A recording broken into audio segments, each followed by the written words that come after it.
There we go, same denominator. When we are comparing fractions with the same denominator, it's pretty straightforward.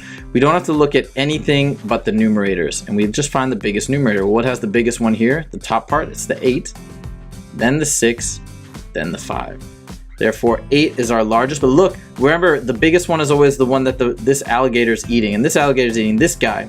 So the greatest one is gonna go over here based on this orientation. The middle one is gonna go here, and this is our smallest at the very end. All of these guys are pointing out here to the smallest. Same thing here, we got 3/8, 7/8, and 6/8. Our biggest one is obviously with the 7.